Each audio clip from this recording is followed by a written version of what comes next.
Hello everybody. So today I want to share with you the 100 sub running drill.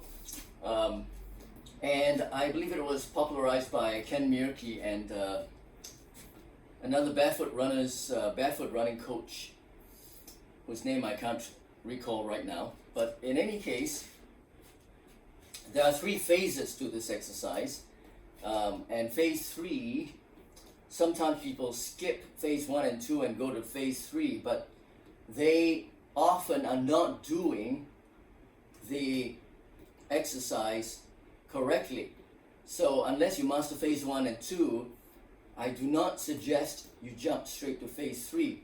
In any case, even if you have mastered phase 1 and 2, it would be worthwhile to perform phase 1 and 2 at least occasionally to remind our bodies how we should perform them, because it's a drill for running. So it's not about doing it quickly as in phase 3 all the time. Otherwise, we could say just do away with the drill and just go out for a run. What's the point of doing the drill?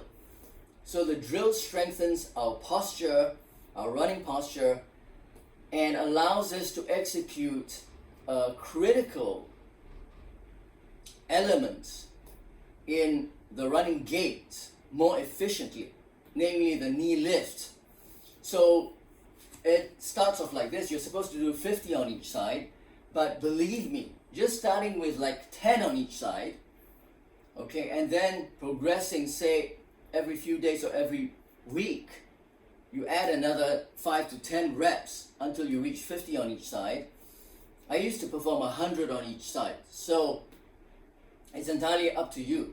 This is one of the best running drills. If you're only going to perform one running drill, this is one that will effectively improve or maintain your high standard of technique, your advanced technique of running. So this is how it goes. So again, activate your core. If you don't know what I mean, please watch the series on core activation and core training to get a better idea. But activate your core, and you're going to lift each knee. And there's some variation, because in the traditional 100 sub, you can lift above 90 degrees. Now, as I mentioned, I am born with a little bit of a challenge with balance. I'm balance challenged, so you might see me losing my balance from time to time, but most of you will be able to perform this with no issue at all. So you can go above 90 degrees if you're doing the traditional method, or just 90 degrees, okay? Or however high you're able to do at this point. You know, one of the biggest drawbacks of this, there are many people I've met with this fanaticism of doing everything perfectly right from the start and performing to the extreme end goal right from the start.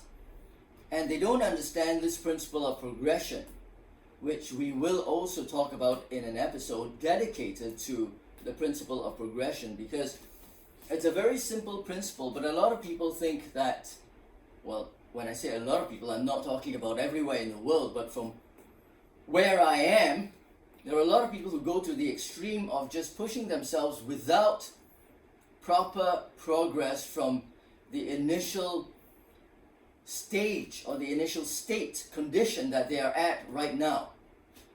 So in practically every exercise, you can modify to start at where we are right now, whether you're talking about the push-up or the pull-up, or in this case the 100 sub. So never ever limit yourself and say, I can't do this, I will not do it. I've seen people do that for the push-up and for the pull-up. And when we talk about, in those episodes, how to perform a proper push-up and a proper pull-up, I will address this issue. And even for running, okay, you don't just go out and run 5 or 10 kilometers as hard as you can, because that is your race distance. You've got to attack the distance progressively, and no matter how unfit you are at your present condition, even if you haven't run in 5 or 10 years or more, you can always start somewhere. And if your mind is thinking, okay, I have to go out and run for broke, for 5 to 10 kilometers today, and you haven't done it for the last 20, 30 years, you're not only asking for injury, you might end up telling yourself, I just can't do this, I'm not going to do it, I'll start next week, I'll start next month, I'll start next year, and another 10 years would have quickly passed by. So always start where you are at right now. Okay, so if you can only lift up to here, so be it. Let's start there. In 3 weeks' time, you can increase it, or if it takes you 3 months to get higher, take that amount of time to get higher. Okay? I do not believe in pushing in that sense. I believe in micro improvements. If you can improve in a micro fashion, you will be surprised how much improvement we can gain in a year or two, even 6 months. When we get to the point of running mileage and how to actually start running, for some of you who haven't started or who are just starting, you'll be surprised at how little improvement we need from week to week to actually make tremendous gains in the long term and maintain those gains, rather than going for broke right now, getting injured next week, and then not running for the next 10 years. That's what a lot of people do, and that's what we want to avoid. We want to have healthy micro improvements. That's what we want to aim for, okay? So go as high as you want to. If you can go above 90 degrees, go ahead. But Wilson Kipketer, former world record holder in the 800 meters from Kenya, who is now a Danish citizen, actually teaches that we should only go to 90 degrees because that is the max amount we need for running. In actual running, we don't even go that high unless you're Usain Bolt doing the 100 meters. If you observe his 100-meter sprints, he often has high knee lift, but no more than 90 degrees in the 100-meter race. But of course, his training drills, he could have lifted his knee much higher. Now, so the 100 sub goes like this. Activate your core, lift up your knee to 90 degrees or more, hold it there I wanted to say as long as you can, but really, you just need to hold it for a couple of seconds or so. Lower it, okay, raise the other knee. Now notice the contralateral arm, the opposite arm is always lifted along. Why? Because we're mimicking the running motion. If you're just doing this, then you'll go out and for a run, and you're going to start reproducing the improper form. So always have your contralateral arm up, okay? It's not just for balance. Well, in running, that is for balance as well, but, okay? So as I mentioned, I'm balance challenged. Hold it for a couple of seconds. Do 50 on each side. I'm going to share phase 2 and phase 3 in 2 other videos. So for today, it's just phase 1. So basically, again, activate your core, lift up your knee, hold it for a couple of seconds, lower it, raise the other knee, lower it, raise the other knee, lower it, raise the other knee. Now notice, you try and keep your upper body as vertical as possible. Okay, we're not doing this. If your posture is such that you're currently in a chronic condition and you're in this position, and we have much to talk about that on how to actually improve yourself out of that condition in other episodes. I've got so much information I want to share with you, but I don't want to clog up. I don't want to give you everything all in one video, because even 10 hours would not be sufficient. Now, if your current condition requires you to be in this position, don't let anyone discourage you. Start off in that position, okay?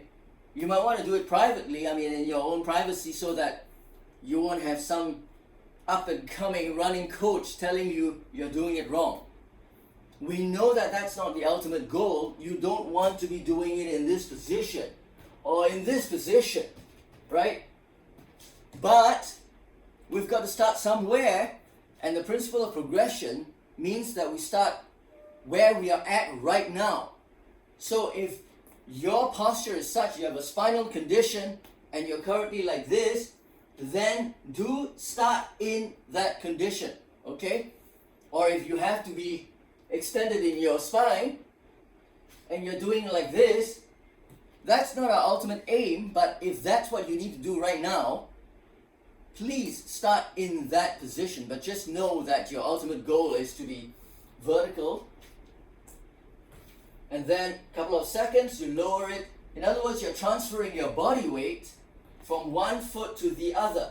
If you just lift it and you try to do this, you lose your balance, right? So you need to transfer your body weight to the other leg. Always activate your core, transfer your body weight to the other leg, and hold it there for a couple of seconds. Perform 50 on each side, but start off with 10. Okay, 10 good ones.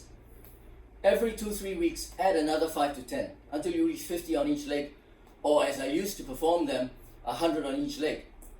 There is really no limit, because you can actually break your reps up into sets of, say you do 10, you rest for a minute, you perform another 10 on each leg, you rest for a minute, you perform another 10, that's fine, okay?